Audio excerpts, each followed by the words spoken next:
তীব্র উত্তেজনার একেবারে কেন্দ্রে দাঁড়িয়ে মধ্যপ্রাচ্য। বাতাসে বারুদের গন্ধ, আকাশে যুদ্ধ বিমানের ছায়া, আর ভূমিতে যেন এক নিঃশব্দ অপেক্ষা, এক বিধ্বংসী বিস্ফোরণের ঠিক আগ মুহূর্তের মতো। ইসরায়েল ও ইরান দুই চির প্রতিদ্বন্দ্বী সংঘর্ষ যেন এবার সত্যিই ছুঁয়ে ফেলেছে শেষ সীমা। যে কোনো মুহূর্তে শুরু হতে পারে এমন এক হামলা যা বদলে দিতে পারে পুরো মধ্যপ্রাচ্যের ভূরাজনৈতিক ভারসাম্য। ইসরায়েল এখন প্রস্তুত। তারা চায় পুরো বিশ্বের চোখের সামনে ইরানের বুকে এক বিধ্বংসী হামলার বাস্তবতা তৈরি করতে, এবং তেহরান তারাও বসে নেই। তারা জবাব দেওয়ার জন্য প্রস্তুত, এমন জবাব যা শুধু ইসরায়েল নয়, মার্কিন বাহিনীকেও পিছিয়ে যেতে বাধ্য করতে পারে। তেহরান তাদের সামরিক শক্তির এমন এক নতুন অধ্যায়ে প্রবেশ করেছে যা দেখে শুধু আশঙ্কা নয়, চমকে উঠেছে পশ্চিমা বিশ্ব। ইরান সম্প্রতি উন্মোচন করেছে এমন এক ক্ষেপণাস্ত্র যার এক একটি ওয়ারহেডের ওজন প্রায় 2 টনের কাছাকাছি। এই মরণ মিসাইল শুধু শক্তিশালী নয়, এ যেন এক চলন্ত বিধ্বংসী দুর্গ। ইরানের প্রতিরক্ষা মন্ত্রী আজিজ নাসিরজাদে স্পষ্ট ভাষায় জানিয়ে দিয়েছেন, ইরানের উপর হামলা চালানো মানে শত্রুর ঘাড়ে বিষধর সাপ জড়িয়ে দেওয়া। কারণ পাল্টা জবাব দিতে এখন পুরোপুরি প্রস্তুত ইরানের সামরিক বাহিনী, আর সেই জবাব হবে ক্ষতবিক্ষত করে দেওয়ার মতো। এই মিসাইলের ক্ষিপ্রতা, বিধ্বংসী ক্ষমতা এবং লক্ষ্যভেদী নির্ভুলতা দেখে উদ্বিগ্ন হয়ে পড়েছেন বেনিয়ামিন নেতানিয়াহু নিজে। আরেক ধাপ ভয়ানক খবর হচ্ছে, এই মিসাইল আসলে কেবল এক প্রকার শক্তি নয়, এটি হচ্ছে বহুদিনের প্রস্তুতির ফল, ইরানের বহু গোপন ল্যাবরেটরিতে চালানো শতাধিক পরীক্ষার ফসল। তেহরানের এই সামরিক শক্তির কেন্দ্রবিন্দুতে রয়েছে দেশটির ইসলামী বিপ্লবী গার্ড কর্পস IRGC। এদের অধীনে রয়েছে 4টি আল্ট্রা সিকিউর ভূগর্ভস্থ ক্ষেপণাস্ত্র কেন্দ্র, যেখানে লাখ লাখ ব্যালিস্টিক মিসাইল মজুত রাখা হয়েছে। শুধু সংখ্যায় নয়, প্রযুক্তিতে ও দানবীয় ক্ষমতায় এগুলোর প্রতিটি যেন এক একটি চলন্ত বিপর্যয়। এগুলো যে কোনো মুহূর্তে ইসরায়েল ও তার মিত্রদের বিরুদ্ধে আঘাত হানার জন্য প্রস্তুত। মার্কিন প্রেসিডেন্ট ডোনাল্ড ট্রাম্প যখন সাম্প্রতিক এক বিবৃতিতে বলেন ইরান অনেক বেশি আক্রমণাত্মক হয়ে উঠেছে, তখন সেটি কোনো কূটনৈতিক তর্জনী নয়, বরং ছিল যুদ্ধের ঘণ্টাধ্বনি। এই বক্তব্যের পর থেকে পেন্টাগনের যুদ্ধ প্রস্তুতি আরও ঘনীভূত হতে থাকে। জেনারেল মাইকেল কুরিলা কংগ্রেসে জানিয়ে দিয়েছেন, প্রেসিডেন্ট ট্রাম্পের অনুমতি মিললেই ইরানে হামলার জন্য পেন্টাগনের হাতে একাধিক প্রস্তুতকৃত অপারেশনাল পরিকল্পনা রয়েছে। অন্যদিকে শুধু হুমকি দিয়ে থেমে থাকেনি তেহরানও। তারা সরাসরি জানিয়ে দিয়েছে, এই নতুন ক্ষেপণাস্ত্র পরীক্ষা ছিল কেবল সতর্ক সংকেত। আজিজ নাসেরজাদে বলেছেন, ইরানের প্রতিশোধমূলক হামলা শত্রুদের এতটাই বড় ক্ষতি করবে যে তাদের মধ্যপ্রাচ্য থেকে পিছু হটতে বাধ্য করা হবে। তিনি এই বক্তব্য দেন এমন এক সময় যখন ইসরায়েলি চ্যানেল 14 জানায় ইরান আক্রমণের সময় আসন্ন, আর নেতানিয়াহু প্রশাসন কেবল আর কয়েকদিনের অপেক্ষায়।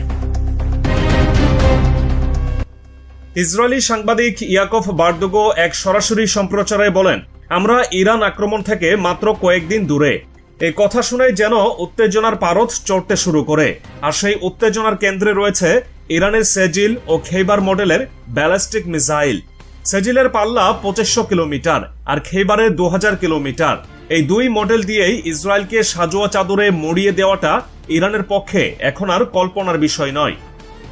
গত বছর কয়েক দফায় ইসরায়েল জুড়ে ড্রোন ও ক্ষেপণাস্ত্র হামলা চালায় IRGC। সে সময়ের হামলায় নেতানিয়াহু ভয় পেয়ে গিয়েছিলেন বলেই স্বীকার করেছিলেন নিজ দেশের সংবাদ মাধ্যমে। কিন্তু এখন ট্রাম্পের ক্ষমতা গ্রহণের পর তিনি যেন আবার আত্মবিশ্বাস ফিরে পেয়েছেন, এবং তার সেই আত্মবিশ্বাস ইসরায়েলকে ধাবিত করছে এক আত্মঘাতী ঝুঁকির দিকে। এই মুহূর্তে সবচেয়ে উদ্বেগজনক বিষয় হলো পারস্য উপসাগরের সব মার্কিন ট্যাঙ্কারকে সতর্ক রাখা হচ্ছে। শুধু তাই নয়, বাহরাইন এবং কুয়েত থেকে মার্কিন কর্মীদের পরিবার সদস্যদেরও সরিয়ে নেওয়া শুরু হয়েছে। এমনকি ইরাকে মার্কিন দূতাবাস সরিয়ে নেওয়ার পরিকল্পনাও নেওয়া হয়েছে। এই পদক্ষেপগুলো শুধুই নিরাপত্তা নয়, এটা আসন্ন যুদ্ধের নীরব প্রস্তুতি। এই পরিপ্রেক্ষিতে ইরানের সর্বোচ্চ ধর্মীয় নেতা আয়াতুল্লাহ আলী খামিনির নির্দেশেই সামরিক প্রস্তুতি আরও সুসংগঠিত করা হচ্ছে। তার সরাসরি নির্দেশনায় প্রতিটি অপারেশনাল ফোর্স আপডেটেড অস্ত্র, মিসাইল ও ড্রোন প্রযুক্তি দিয়ে সুসজ্জিত করা হচ্ছে। বিগত সপ্তাহে 2 টন ওয়ারহেড বহনের সক্ষম যে ভয়ঙ্কর ক্ষেপণাস্ত্রটির পরীক্ষা সফলভাবে সম্পন্ন হয়েছে সেটি যেন এক ঘোষণায় যুদ্ধ যদি আসে ইরান পিছু হটবে না। এদিকে এমন উত্তেজনার মধ্যেই ইরানের পক্ষ থেকে যেটি স্পষ্ট ভাষায় জানিয়ে দেওয়া হয়েছে সেটি আরেক ধাক্কা হয়ে দাঁড়িয়েছে ওয়াশিংটনের জন্য। যদি পারমাণবিক আলোচনা ব্যর্থ হয় এবং সেই ব্যর্থতা থেকে সংঘাত শুরু হয় তাহলে মধ্যপ্রাচ্যে থাকা প্রতিটি মার্কিন ঘাঁটি ইরানের মিসাইল নিশানায় পরিণত হবে। এই হুঁশিয়ারি দিয়েছেন ইরানের প্রতিরক্ষা মন্ত্রী আজিজ নাসির জাদে। 11 জুন তেহরানে অনুষ্ঠিত এক প্রেস ব্রিফিংয়ে তিনি বলেন, আমাদের সীমান্ত জুড়ে মোতায়েন মার্কিন ঘাঁটিগুলো লক্ষ্যবস্তুতে পরিণত হবে যদি সংঘাত আমাদের উপর চাপিয়ে দেওয়া হয়। এই বক্তব্য একা কোনো ভয় দেখানোর জন্য নয়, বরং এটি ইঙ্গিত করছে ইরান প্রস্তুত। কোন রকম চাপ তারা আর মেনে নিতে রাজি নয়। পারমাণবিক চুক্তি নিয়ে 6 বারের মতো আলোচনার প্রস্তুতি নিচ্ছে দুই দেশ, আর তার ঠিক আগ মুহূর্তে এমন সুরে কথা বলা মানে সরাসরি যুদ্ধের দিকে এগিয়ে যাওয়া। এই চুক্তি নিয়ে জটিলতা শুরু হয়েছে সেই মুহূর্ত থেকে যখন ট্রাম্প প্রশাসন আগের সব শর্ত বাতিল করে নতুন করে চাপ প্রয়োগ শুরু করে। যুক্তরাষ্ট্র ইতোমধ্যে একটি প্রস্তাব দিয়েছে চুক্তির জন্য, তবে তেহরান জানিয়ে দিয়েছে এই প্রস্তাব তাদের জন্য গ্রহণযোগ্য নয়।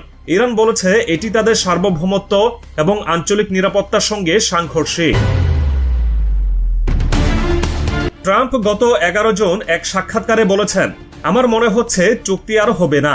ইরান এখন আগের মতো নমনীয় নেই, তারা এখন অনেক কঠোর হয়ে গেছে। এই বক্তব্যের মধ্যেই স্পষ্ট ওয়াশিংটনের কূটনৈতিক ভাষা আর ঢাকঢোল পেটানোর জায়গায় নেই। এখন তারা সরাসরি সামরিক হুমকি দিচ্ছে। এমনকি প্রেসিডেন্ট নিজেই বলেছেন, যদি ইরান পারমাণবিক চুক্তিতে না আসে তাহলে আমি বোমাবর্ষণের নির্দেশ দিতে বাধ্য হব।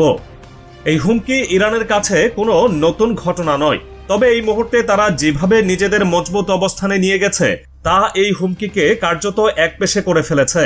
কারণ যে কোনো আক্রমণের জবাবে ইরান যে ধরনের পাল্টা পদক্ষেপ নিতে পারে তা শুধু ইসরায়েল নয়, মধ্যপ্রাচ্যে ছড়িয়ে থাকা মার্কিন স্বার্থগুলোকেও চূর্ণ বিচূর্ণ করে দিতে যথেষ্ট। এর পেছনে আছে ইরানের সুদূরপ্রসারী কৌশলগত পরিকল্পনা এবং শৃঙ্খলাপূর্ণ সামরিক গঠন।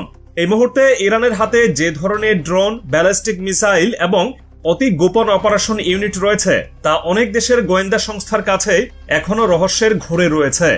যে কোনো সময় যদি চুক্তি ভেঙে যায় তাহলে সেই রহস্যগুলো একে একে বাস্তব আঘাতে রূপ নেবে। এই মুহূর্তে যে ছায়াযুদ্ধ শুরু হয়েছে তা কেবল বোমা বা মিসাইলের হিসাব নয়, এটি বিশ্বাসঘাতকতা, শক্তি প্রদর্শন এবং আঞ্চলিক আধিপত্যের সংঘর্ষ।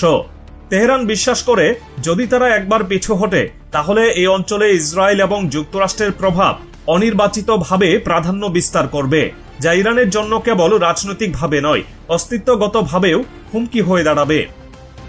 এবং এই কারণে ইরান তার মিসাইল প্রযুক্তি, ড্রোন আক্রমণ এবং কৌশলগত প্রতিরক্ষা ব্যবস্থাকে এমনভাবে সাজিয়েছে যাতে তারা শুধু প্রতিরোধ নয়, প্রয়োজনে আক্রমণ করে শত্রুর মূল ভিত্তিটাকেই গুঁড়িয়ে দিতে পারে।